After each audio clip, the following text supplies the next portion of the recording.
Alright, what's up boys? Petit breakdown aujourd'hui. J'attendais vraiment d'avoir un gros trade là, de 200-300 pips, mais malheureusement, là, ces temps-ci, le marché nous donne juste des petits 75-100 pips gros max. Fait que c'est plate là, d'avoir un breakdown sur un trade qui a juste duré là, à peu près une heure et demie. Fait que je vais revenir sur un trade que j'ai pris là, je pense que c'est la semaine passée ou l'autre semaine d'avant. Je l'avais posté dans le groupe, je me rappelle, je l'ai posté sur Instagram aussi, fait que vous savez vraiment que je l'ai pris for real. Je vais vous montrer l'analyse là, derrière ce trade, puis comment je l'avais analysé pour justement avoir ce fameux point d'entrée là, puis mais comment là, j'avais géré ce trade là. Donc premièrement, chart sur le 4 heures, chart vierge, on commence.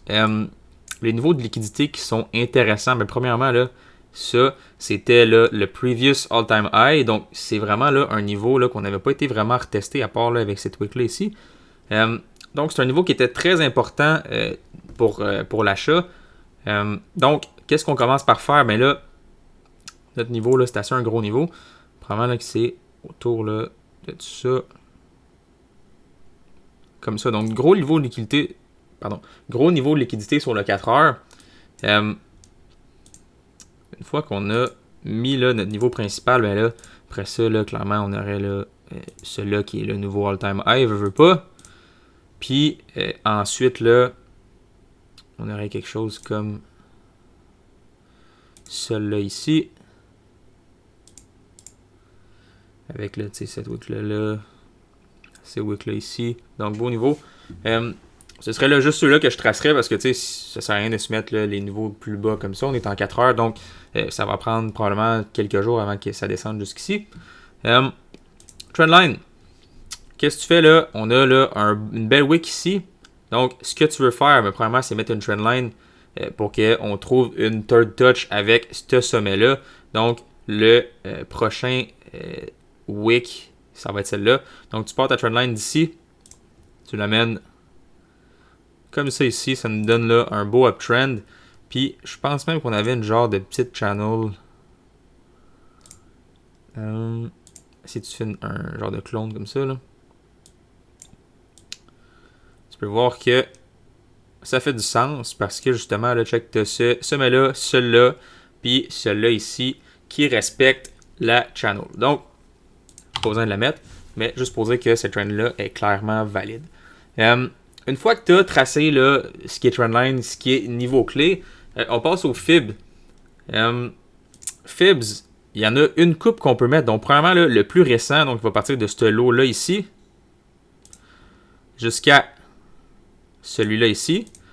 Là, comme qu'on peut voir, on a là, deux chiffres intéressants qui tombent sur notre zone. Donc, premièrement, on a le 50 ici, puis on a le 61 un peu plus bas.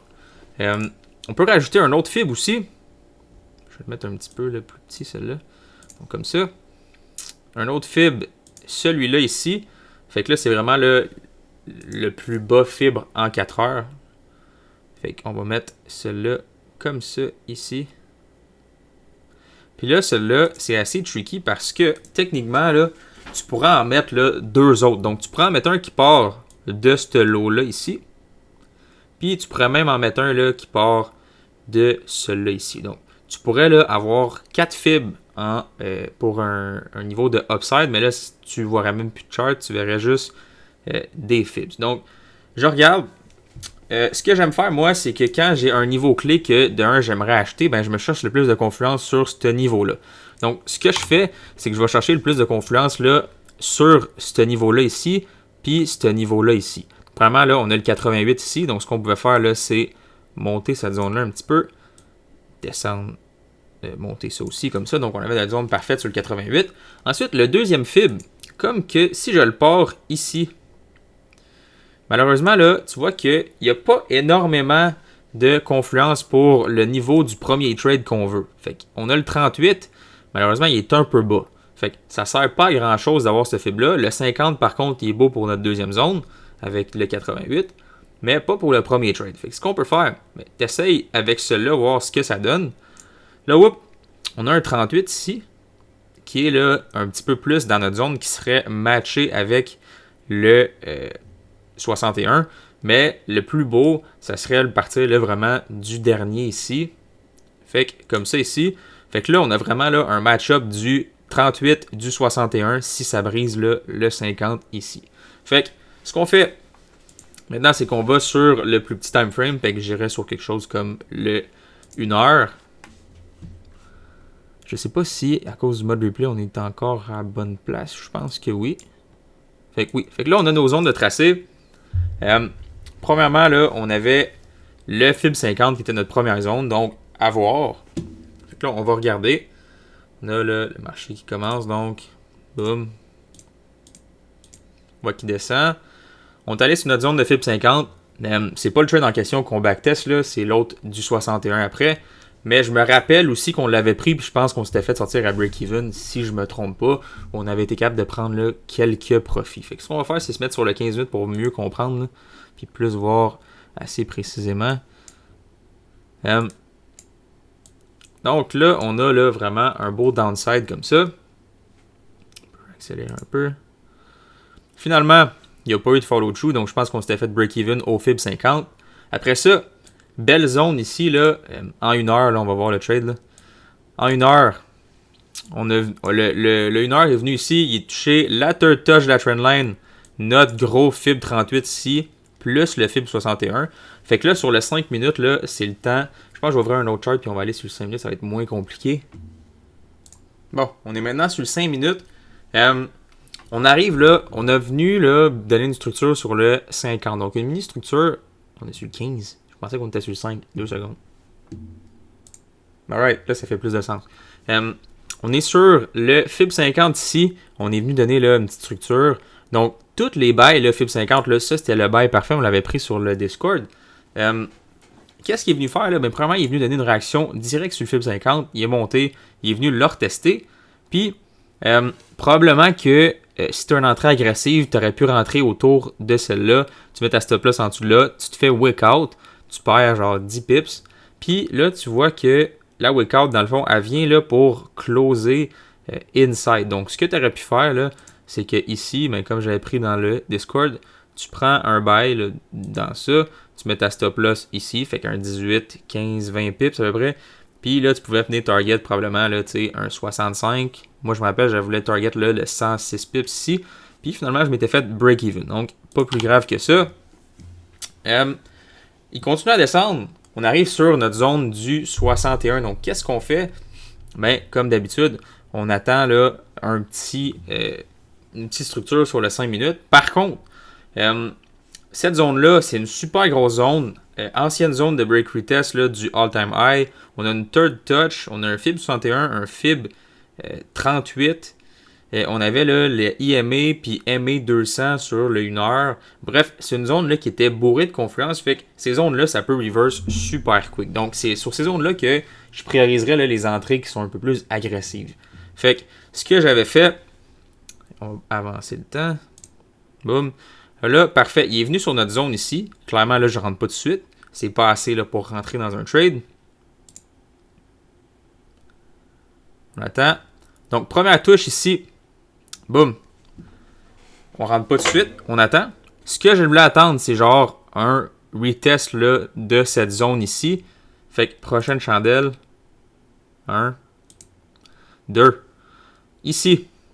Je rentre dans le trade.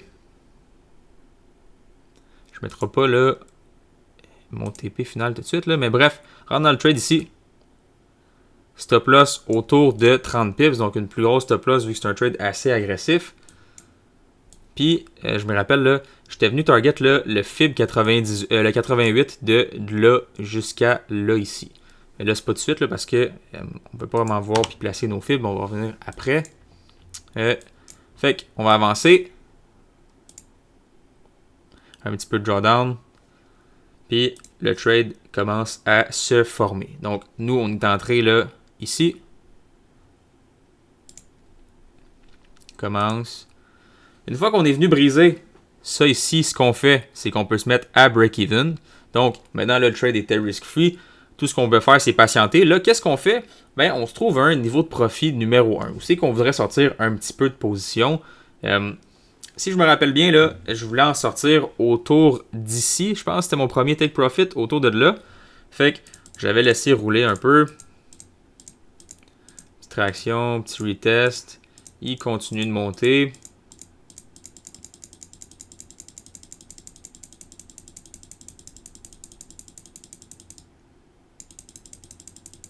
C'est long. Il gosse, on arrive en PM, c'est sûr.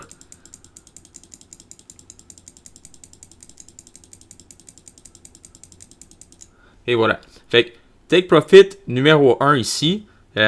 Pour quelques-uns de mes funded, là, c'était le Take Profit final. Ça vous avait donné quoi? Quand même beaucoup de pips, là. C'était un 170 pips. Pourquoi que je prendrais mon Take Profit là? Ben, c'est facile. C'est une zone de short en 5 minutes. Donc, tu as un beau sommet ici. Tu as 2 moving average ici. Probablement qu'on avait un fib aussi. Bref, les zones de short, en fait, là, c'est vraiment juste... les zones de Take Profit, c'est juste des zones de short qui pourraient reverse. Je pense que autour d'ici, là, quand il est venu retester, si je ne me trompe pas sur mon live, j'avais peut-être pris des profits parce qu'il me semble que j'avais pris des profits plus tôt que ça.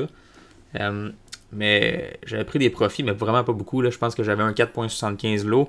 J'avais sorti comme un lot pour rembourser une perte. Puis après ça, là, j'avais laissé runner le reste parce que je pense qu'on avait une nouvelle. Puis je me disais que Gold avait encore la place pour monter up. Fait que là, on va se remettre là, un petit peu plus sur le high time frame parce que là, ça sert à rien de checker ça sur le petit time frame comme ça. Là, on va aller sur le 1 heure. Fait que justement, là, quand on était venu là, closer là, puis se mettre à trader là, sur ou par-dessus là, les moving average ici, c'était très bon signe que le trade allait continuer à la hausse. Ce que tu fais maintenant pour un take profit là, plus sur un gros time frame, plus de swing, ce que tu fais, ben là, tu checkes tes zones de short. Fait que qu'est-ce qu'on aurait comme zone de short? Clairement, là, le 61 ici, t'es pas laid. Après ça, le 78 ici. Puis, ben, le 88, of course. Le trade a avancé. Je pense que là, on va se retrouver là, à être le lendemain bientôt.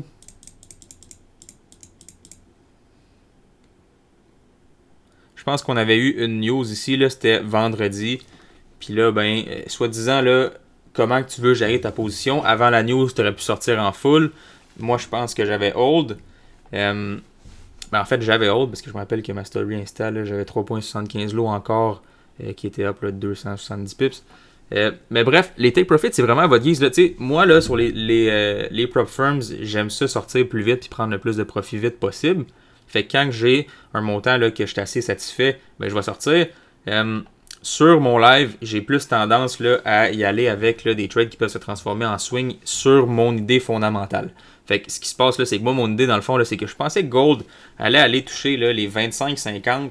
Fait que je voulais holder là, minimum un 1.25 lot, voire 2 lots de runner jusqu'à 2.5. Ben, 2550, excuse. Finalement, il s'est jamais rendu. Là, je pense qu'au 88, il a fini par reverse. Bon, on est plus en replay. Bon, c'est pas grave. Bref, ça c'était notre trade là, de là jusqu'au 88 qui était le TP final. Je me rappelle, on avait pris un short aussi au 88. Finalement, mon runner était venu se faire stop à break-even. Puis même, là, j'avais un runner aussi de ce trade-là ici qui est venu se faire stop à break-even. Bref, les runners, là, ça fait souvent... tu vas souvent te faire stop à break-even, mais les fois que ça va fonctionner, ben, tu vas avoir des beaux runners. Exemple, moi, là, j'en ai un qui roule à peu près, je pense que c'est 5000 pips en ce moment sur Gold, sur mon live. 5000 pips fois 0.95 lots, ça fait un pas pire montant. Fait que tous les petits break-even que tu vas te manger avec tes runners, une fois que tu en as un là, qui va là, prendre de l'amplitude, ben ça va rembourser là, tous les petits profits que tu aurais pu faire avec le runner. C'est un petit breakdown là, de comment je gérer ce trade-là. Vraiment pas compliqué. Ça dépend du trade. Il y en aurait que j'aurais pris plus de profits, moins de profits, etc. Celui-là, j'avais scale out là, along the way, j'avais 4.75. Autour là, d'ici, j'avais sorti la majeure partie de mon trade. Je pense qu'il me restait comme 1.25 lots. Puis finalement, là, il s'est fait break-even autour d'ici. Ça arrive. Sur ce, c'était pas ça le breakdown. Si vous avez des questions sur l'entrée, comment j'ai géré mon trade, etc. Je sais pas si je me suis bien exprimé. C'est mon premier breakdown que je fais. C'est assez long, là, 15 minutes. Comme toi, un sac de chips, ben là, c'est un peu trop tard là, parce que on est après, mais si t'es capable d'être attentionné puis d'écouter vraiment là, ces 15 minutes-là, je pense qu'il y a assez de value là-dedans. Sinon, ben, je vais me reprendre avec le prochain breakdown. Je vais essayer d'être plus clair. Fait que vous me donnerez un peu de feedback, là, voir ça ressemble à quoi.